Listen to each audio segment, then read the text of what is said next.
Today on Magic for Life, we're honored and privileged to have Marley Jaxx. From dialing in your company messaging to doubling down on video, it's no wonder that her breadth of knowledge has allowed her to become one of the top video branding leaders of our time. Having worked with thousands of clients, including the likes of Charfen, Larsen, Brad Gibb, Ryan Lee, and Cristy Code Red, Marley has become a superstar in the business world. I'm excited to share her story with you, so let's cue the intro and jump right in. I've spent the last 20 years studying, teaching, and coaching people to find their greatness and take their lives to the next level. Along the way, it's become evident that emotions are at the root of everybody's successes and failures. Worry and fear are the enemies, and it's time to forge the armor and earn the tools to overcome the two things that could single-handedly destroy your future. Hi, my name is Michael Johnson, and I'm a life coach, a peak performance trainer, and I'm the emotions guy. It's time to take back control of how you feel, control of how you act, and control of how you experience life. It's time to become a lifer, a new breed of overachiever focused on living every minute to its fullest. We are responsible for how we feel, and no one and no thing can make us feel anything. Emotional mastery is our journey, and emotional education and intelligence is the key. We are lifers, and this is Magic for Life. What's up, lifers? Michael Johnson here with the Magic for Life podcast. I'm excited you joined me today because we have our very special guest, Marley Jaxx. Thank you so much for joining me today. Hello. Hi. It is such a pleasure to have you here. We talked a little bit before, and for those of my audience that don't know you, they should. And you are amazing. Just your smile alone brings sunshine to my day every time I see you on the social medias. So I appreciate you, and I appreciate all the work that you've done for the industry. But we're going to get into that. We'll talk about it along the way. And, they've, of course, heard your intro prior to us starting to talk here. And so I figured we could just start with your backstory and kind of talk about how you became the great Marley Jaxx. So how did this all begin? That's so funny. The great Marley Jaxx. Like I'm going to step out into like this circus. It's a circus sometimes. Sometimes it feels that way, right? Totally. So I was a dental hygienist, which is, I know, such a weird, like just an easy transition from dental to entrepreneur and have nothing to do with that. I was a dental hygienist. Before that, I worked in entertainment, event management, and I had worked with a lot of, it's actually really cool to look back and think that the people that I was working with at the time were the people that I have all their books on my shelves now. Like I did events with Gary Vaynerchuk and I can't, their names are blanking me, but like big names that are like big marketers now that I wish I was 20 years old at the time. And just to think that I was, backstage with them and working with their logistics teams and stuff like that, I wish I would have appreciated that more, So anyway, I went from that to that industry is very busy, a little bit of egos in that industry. Working in events, I was working with also in radio and television, so around some celebrities, which was wonderful, but a little bit of egos in that industry. So I'm a very sensitive person. I went back to my first career, which was in dental. And while in dental, I was like, you know what? I can only be so creative cleaning teeth all day, every day. I'm going to, play around on their social media because I knew how to use Facebook and it did pretty well. And then their IT guy was like, can I refer you to some of my other clients? He referred me to all of his clients. So all of a sudden I had a business and I'm like, I didn't know that you could like really make money doing this. So I started making videos for myself to try to get more clients and also to answer a lot of frequently asked questions I was getting all the time. And those videos started to take off. And then I was like, I wonder if I can do the same for my clients, to make videos for them, to help them grow their business. And that started to take off. So then I was like, there's something here. So then the social media business turned into a video marketing business. And then one of the next problems I found was that I can teach people how to make videos, how to turn this into a content machine. But if they don't have the marketing system in place for what the content machine is selling to, then they need that. So that's where I started studying the value ladder and a strategy that I call the infinite cash flow loop. Because when you have a content machine that combines with your cash flow loop, you can be selling on autopilot. So it combined with your content strategy and your marketing strategy. And that's where we are today. Holy cow. That's a beautifully short version of what I'm going to hope to dig out of the back. Mining school. um, well, you dental, really? I mean, Yeah, really. why? Like, why? When I was, when you get the question of like, what do you want to be when you grow up? I wanted to be an actress. I wanted to be a singer. I love to perform. Right. But that's not really there's not a lot of stability in that. Yeah. So my mom had introduced me to, different kinds of bit, like maybe you can be a hairstylist or maybe you can do whatever. And like, just showed me lots of opportunities. And the reason why I liked dental was because I mean, I care about my teeth. So I thought, well, I could care about other people's teeth and having a nice smile. But also what I really liked is that you can't take work home with you. So I knew that I was still gonna pursue some other things. And in pursuing that, I was like, I just work my 9 to 5 and I'm done. So I knew that I could find whatever I really wanted to be when I grew up. Well, that didn't work out for you. Then you ended up taking it all home. But I was doing what I liked then, because the plan was always to do this to make money to get by, but while also trying to figure out what do I really want to be when I grow up. Yeah. What was it that kind of made that click for you? Was it just because you had started getting people that wanted your help? And was that the thing that kicked it over, or was it that you realized that you really loved that thing? It seems like every job I've ever had has planted like seeds or breadcrumbs for what I really wanted to do. So even when I was in like retail in high school or in restaurants, I loved talking to people and hearing their stories. When I worked in entertainment and event management, of course, I loved the performance aspect of it and meeting these people who were experts at what they did or performers on these stages and being able to share their story. Like I was part of the behind the scenes to put them in the spotlight. And so I loved that aspect of it. And of course, part of that behind the scenes was social media and marketing. And I had learned some of those things. Then when I went into dental, the next thing that made it interesting for me was the ability to work one-on-one with people. Like I'm cleaning their teeth, but I'm also getting to know them kind of intimately because my hands are in their mouth. But then the other part of that is that my hands are in their mouth, so they can't talk. So I would tell stories to entertain them. And I didn't realize this at the time, but what I was doing is I was kind of split testing stories. I would have this, whatever my theme of the day or something that happened that weekend or something, current events, and I would tell the story to patient number 1. And then I would kind of gauge their reaction. And then I'd tell the same story, tweak it a bit for patient number 2.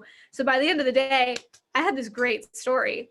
And I didn't realize I was like split testing things. And then as I started to do social media for the dental office, I was looking at what other people were talking about, like other dental offices.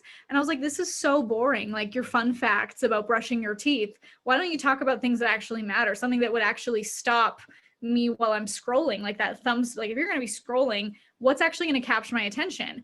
Well, I don't really care about like the facts behind gingivitis. Like, sure, yes, that's important, but tell me the stories about the people that work there. Tell me the stories about your patients or where this came. And so that's where I was just interested in people, and me as a consumer of content at the time, always a consumer of content. I was also looking at my behavior and what I wanted, and I created content based on what I thought was interesting, which was the stories.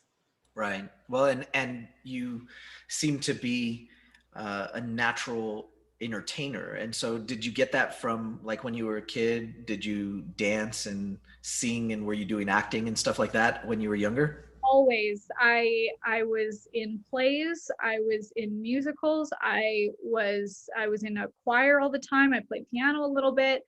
I was in dance for a little bit, and I would always like, it's funny that sometimes the things you play with or had a hobby as a kid becomes pieces of your career. Like I would take my dad's video camera and make plays or videos or little movies with my cousins of us performing the news and talking about current events and trying to make it funny, like turn into comedy. Or in high school, I would bring my little camera and I would vlog my weekend with my friends. And at the end of the weekend, I would put together this reel of here's what we did. and that was before vlogging or YouTube was really big. But I was doing that, and now I still do that. I love it. You know, we talk a lot about finding entrepreneurs' superpowers as one of our pillars for Magic for Life. And it's interesting because as we go and find those superpowers for each of the entrepreneurs that are out there, they find that, you know, it's not their cape. I call it their capabilities, right? It's Superman put on his cape, but it wasn't really what made him a superhero. It was really the stuff that was inside. And we always came to find that out at the end of all of our superhero movies. It wasn't their superpower. It wasn't their cape, you know, the thing that they put on that made them a hero. It was what was on the inside. But along the way, we collect all of these different capes, you know, the performances and the dancing and the acting and all of that stuff.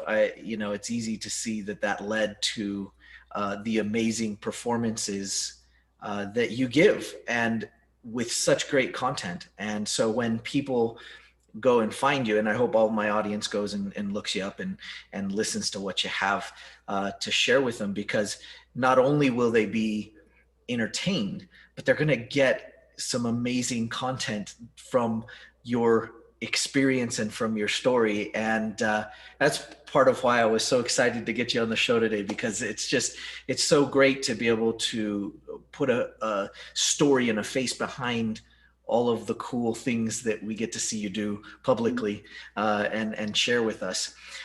You know, it kind of leads me a little bit to maybe the side that we haven't talked about, which is, you know, for each of us, there are times when things aren't working out, and there are things that sort of are really, ultimately in hindsight, we can look at as positive, which we try to do as much as possible. But there was some times for all of us that things weren't working out. Maybe there wasn't money coming in. Maybe relationships are bad. Maybe the business isn't working the way it needs to be. It's different for each of us, or maybe all of them.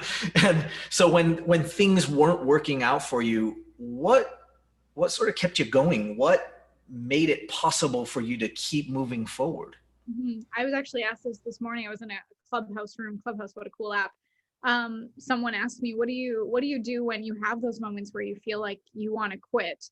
And I think we all have that, where we have this entrepreneurial fantasy of like, well, what if I just like went back to a job and someone else signed my paychecks, or I had that, I didn't have to push myself out of that comfort zone. And something that Alex Charfen, he's absolutely my favorite mentor, said to me, he's like, Marley, you signed up for this. Like, when you became an entrepreneur, you signed up for a lifestyle of constant transition. And what's the alternative? Like, the alternative, staying in your comfort zone, like that hurts just as much. And anytime I get to that moment of like feeling like you're in a pinch or you're being pushed to grow in a way that totally is uncomfortable, I remind myself that I signed up for this.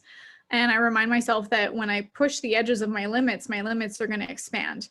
Who I was 3 years ago wouldn't be qualified to do what I do today. And who I will be in the future, what I'm going through right now is preparing me for that. So I've been in positions in my business where I was in the negative. Like I was draining. Money was not coming in as fast as it was going out, because I was investing and trying to grow my business in ways that they weren't working the first time, like crazy. This overnight success thing just isn't working for me. I have to put in the time.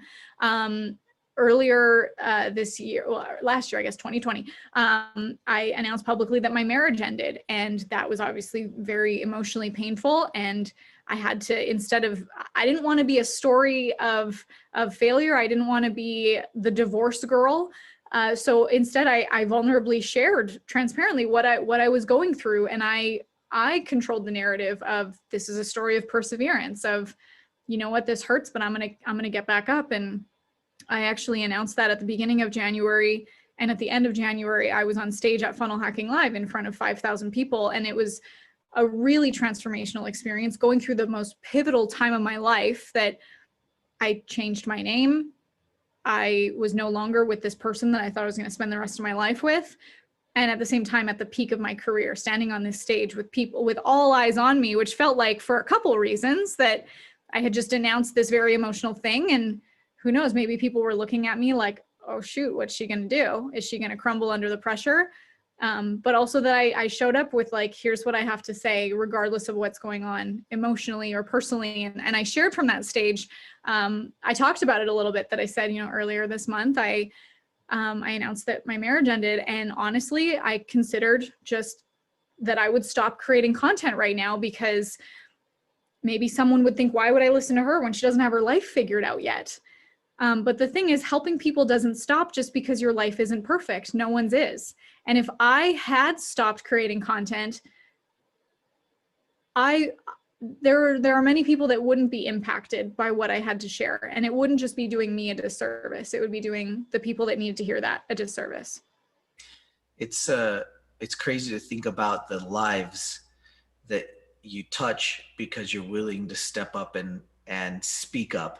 And there's so many people that are afraid to share their message, you know, their old mess, because it's too scary. And so it's great when we can meet people like you that are willing to step up and share that and share their message and what they've been through to be able to help others.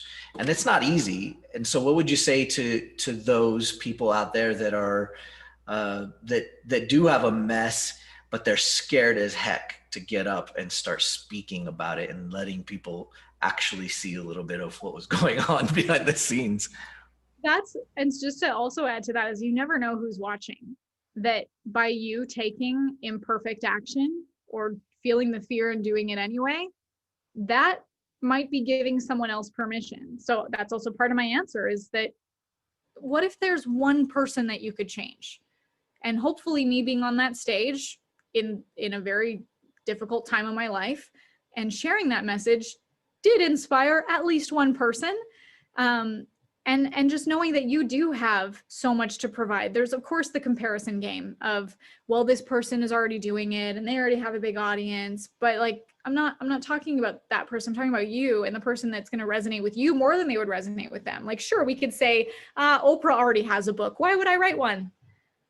Because Oprah, great, thank you to Oprah, but we want to hear your story. And there's going to be people that will resonate with you more than they'll resonate with Oprah, because as wonderful and amazing as she is, they want that story of someone who's real and maybe not in a beautiful mansion and, you know, doing very well. They want to see and of course she has a rags to riches story just like anyone. And it's amazing when you can share that while you're in it too, because people will cheer louder when you win, because they got to experience the journey. Like, think of when we watch movies, like any movie you can think of. Typically the protagonist, the main character, the hero, we watch them hit rock bottom and we watch them win, and we cheer louder when they win, whether that means they like got the girl or won the race or landed the dream job or whatever that thing is, because we watched where they came from. Like, I think of the movie Pursuit of Happiness with Will Smith. Like, we watched him when he was sleeping in a gas station bathroom with his son. And then when he finally got the job and he walks out of that office, like crying tears of joy, and just like, that's the story of perseverance that people want to see. But if they just heard of this guy that he's like, oh yeah, he's a millionaire and he does really well for himself. Like, if you don't know where they came from, you're like, good for you. People need to know your story, where you came from, and to experience that with you, because it gives them permission, gives them hope, gives them solutions that they're looking for. You know, it's great to listen to little bits behind the scenes of what you were focusing on and how you were focusing as you moved through. But let's bring it out a little bit more black and white. So in these last 5 years, what do you feel like has been, I mean, even in the last 2 years, because I know things have changed a lot, but what has been your primary thing to focus on, and how have you maintained that focus? Stephen Larsen has this quote. He says, my business will only grow to the level that I do. And 5 years ago, I didn't have a business, but 5 years ago, I knew that for me to grow in my career, I think I was a dental hygienist. I was a dental hygienist then, that I had to continue my education. And as you grow into entrepreneurship, you're still continuing your education, but that might look different. It might look like your money mindset. It might look like marketing. It might look like time management. It might look like leadership. And so I think a lot of my focus has been on, and I think when I choose what to focus on, I'm looking at like the biggest pain point in my life. Is the biggest pain point my marketing systems? Is the biggest pain point my belief systems? And a lot of the time, those things can also go hand in hand. I think when you work on your own personal baggage beliefs, that's going to trickle into every area of your life. I realized recently where this, of course, 2020 was such a year of awareness for, I think, a lot of people. One of the things that I came to realize was how much I took my self-worth from my relationships or my business or the amount of money I had in my bank account.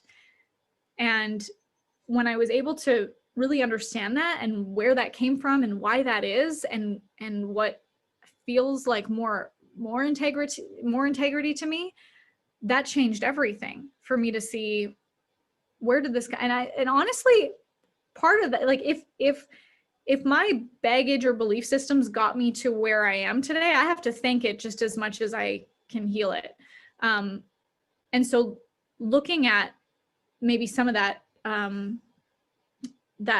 those old belief systems and healing that and seeing how that got me to where I am today. Like last year, I did a lot of personal therapy on, obviously, my marriage ended. So I needed to do the work on me so that I could keep showing up to my life the way that I wanted to. I didn't want to just repeat old patterns. And so the same patterns can come up anywhere in your business, but it also, you are going to be the common denominator of all of that. So as much as we might say, I need to work on my marketing systems, it's also who do you need to be to do the things you need to do to have what you want to have? Because you can work on your marketing systems all day, but if you don't have integrity, commitment, just strong values, you're still not going to have what you need to have, what you want to have.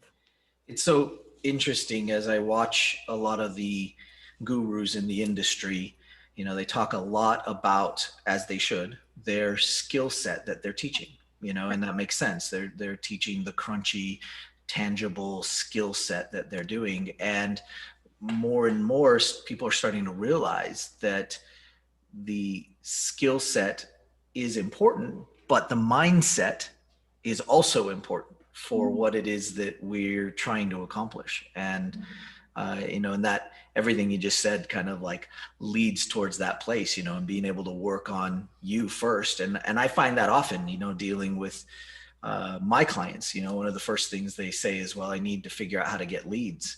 And I'm like, well, yeah, that's true. You do, but why are you in the way?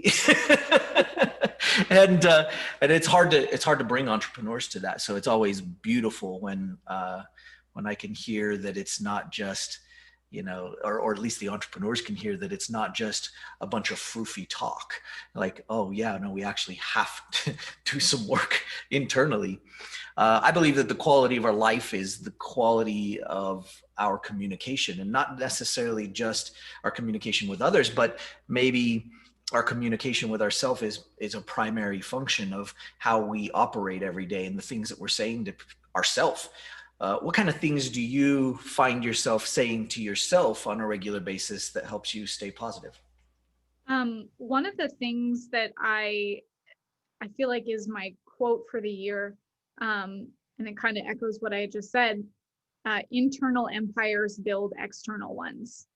So I'm also looking at, like, how am I fueling myself? Like, what ingredients do I need to show up the way that I want to? And I mean, whether that's simple things like getting a good sleep and drinking enough water and moving your body. It sounds so simple, but I can also see the either benefits or consequences if I don't get that. And that's maybe more tangible. And then there's also the mindset that can help with the skill set.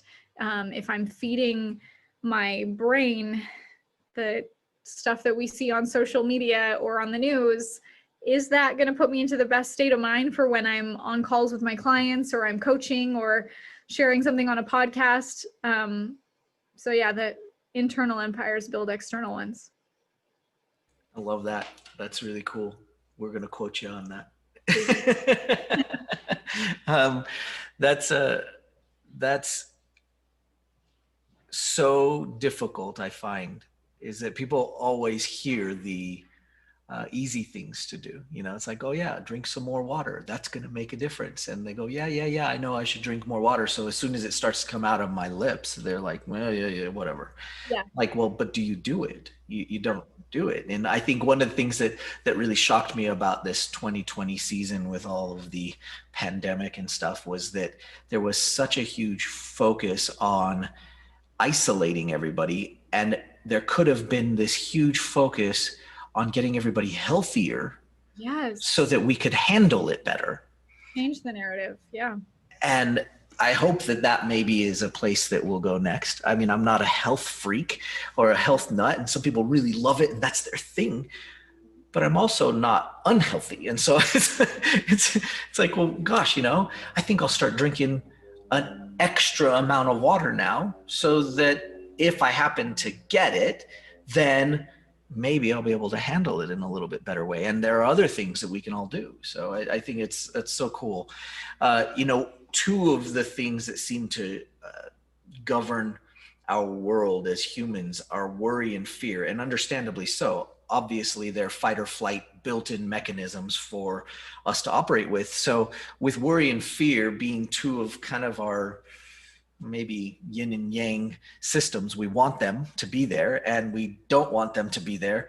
So how have you learned to manage and control worry and fear? That's a good question. When I get into worry and fear, sometimes I just have to like own it, lean into it, and dissect it. Like, why is this making me feel this way? And what power do I have over it? Whether that's like, what am I going to change? What am I going to do? How am I going to respond to this? I think the more therapy and personal development that I do, I can respond with less charge to things. But of course, no one's perfect at all. That these things come up, and this is kind of like the areas of those pain points that are going to test you. Like, it's qualifying you for who you're growing into and what you say that you want. Are you committed to being that person? Are you committed to overcoming that obstacle? Because your obstacles can become opportunities if you're willing to face them. So for me, like when I go into, if something comes up and I feel that fear or that worry, I'm a very verbal processor. So I have like people in my life that I'll talk it out with, my assistant, my operations manager, friends, whatever. But I don't spend too much time talking through it. I'm just like, I talk through it to process, wait, how do I feel about this? And then I'm like, then we get to work on it, like action, take action. Yeah, that moving on thing is seems so valuable and yet so difficult for people to get. But what I can see after talking to enough people, doing it myself, is that the more you do it, the easier it gets to just move on and go, okay, I get it now, let's move on. And a lot of times you see that people that are holding on to that stuff, they just literally aren't able to move on because they are holding on to it. So I'd like to chat a little bit about masterminds and coaches. Yeah. I know you have talked about it, and anybody who's followed you has heard you chat about the benefits of having a coach. You even mentioned it today in some of your mentors. And what do you feel like is one of the best things you've gotten out of some of the coolest masterminds you've been in? Mm-hmm. It's funny how people will say like, well, you can't take shortcuts. I believe you can, when you can learn from people who have done it or who have the results that you want to have. That's standing on the shoulders of giants so that you can see further and see the path that they've taken and follow it. If I can learn from someone else's mistakes or be given the direct path from A to B, like here's how you do it, here's where you go, then why wouldn't I pay for that? I'm either paying with money or I'm paying with time and sweat and energy. and I can't imagine where would I be now if I didn't have mentors. And it's not that you even have to invest tons of money into this. Like, mentors are in books, mentors are on YouTube videos. Like, you can learn from tons of people who are creating free content. And by investing, you're investing in ease and speed. Like, sure, if I pay to meet once a week with a coach who's going to work directly with me and, you know, speak to my exact situations or my values, then sure, that's going to probably bring me results faster, as long as I'm also invested enough that I'm going to implement and do the work. Because there's some people that can you know, invest in something and then think, well, why didn't this work for me? Well, did you do the work? It doesn't work unless you do. So yeah, for me, mentors, I feel like, have helped me to skip the guesswork, and also to point out my blind spots. In the situation that I mentioned where, you know, I was spending money more than it was coming in the business. I just had more expenses, and I was trying to run a webinar and it wasn't working the first 12 times before it started converting. I had a mentor who just had a very, like, I was actually Alex Charfen, real conversation with me, like a late night phone call, triage, stop the bleed. Here's what we have to do to heal and recover this business. And if I didn't have someone to be very real with me, someone who has experience growing and scaling businesses and saving businesses from disaster, mine could have been a disaster, because I believed in myself so much that this was eventually going to pay off. But I could have crashed and burned before experiencing that payoff. And unfortunately, the pivot that we had to make, I had to let go of half my team to make that pivot. Sure, it was painful, but it gave me what I needed to be able to rebuild. So mentors save you from disaster. They can show you the fast path. And I think it's really important too to find mentors that have done what you want to do, because there's this quote about don't take advice from someone you wouldn't trade places with. And how true is that? I mean, why would I buy from someone who doesn't have what I want? Like, they've clearly done it. They have the results. They have other people that they've created for. And if they can help you to get to that, like, yes, I will pay for that ease and speed. Well, you know, it's easy to forget that, you know, with Michael Jordan being the world championship basketball player that he was, the what most people would consider the pinnacle of a basketball player, he still didn't do it without Phil Jackson.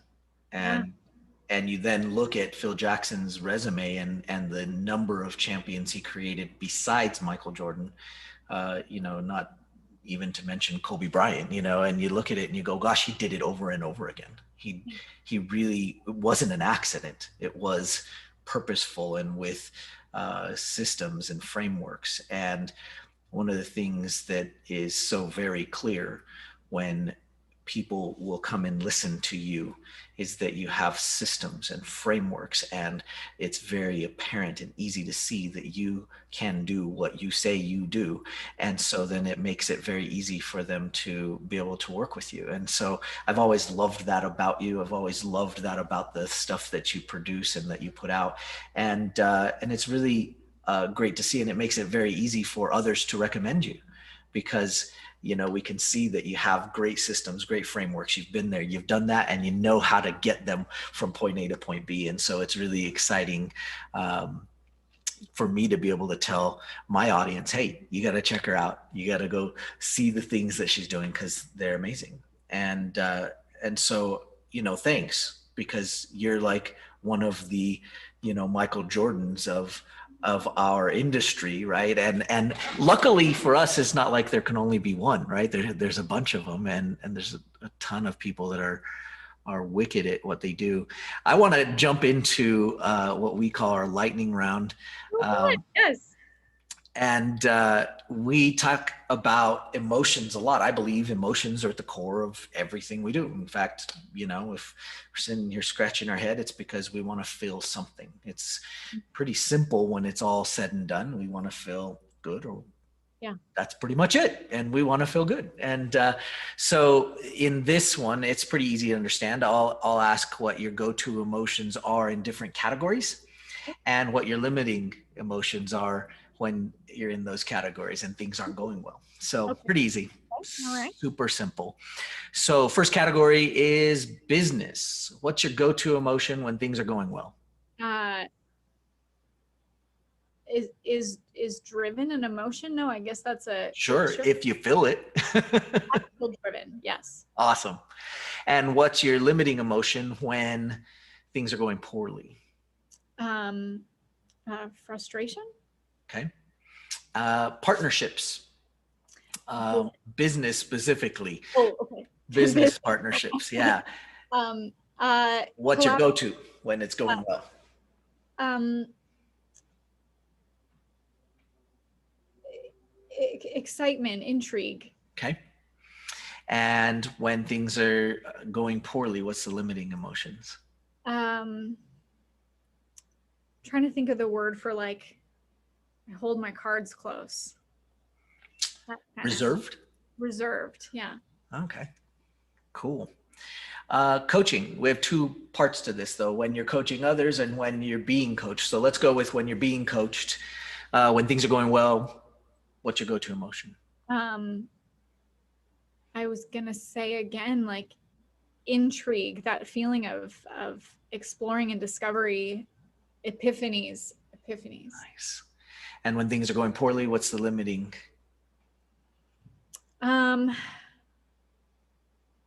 I want to say reserved again, but it's also more of a, if things are going, if I feel, and I think unfortunately a lot of us have had situations with coaches that maybe didn't follow through. So that almost feels like a betrayed. Yeah. Okay. So then when you are being the coach and things are going well, what's your go-to emotion?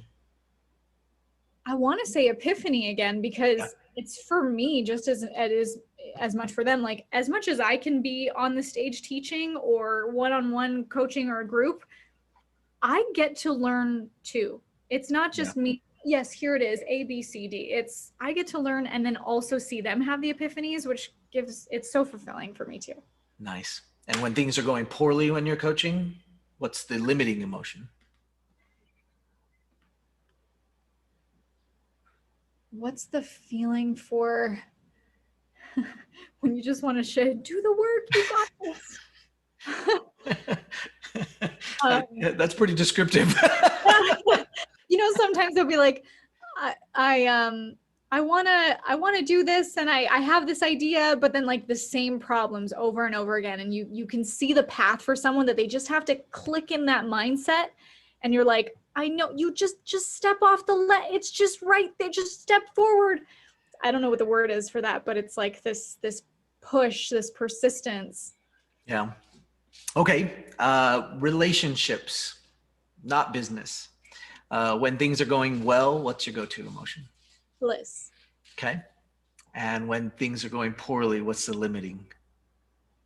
Sad. Yeah. Simple. Simple, straightforward, right? Yeah. Okay. No, do you have children? Any children? No children. I don't, no. And so do you have pets? No, I am unattached. A goldfish? Come on. I have a picture of a lion in my office. That's it. That works. Yeah. Okay. You ever ask it why it's not telling you the truth? I'm sorry. That's a really bad dad joke. I have 4 kids. That's funny.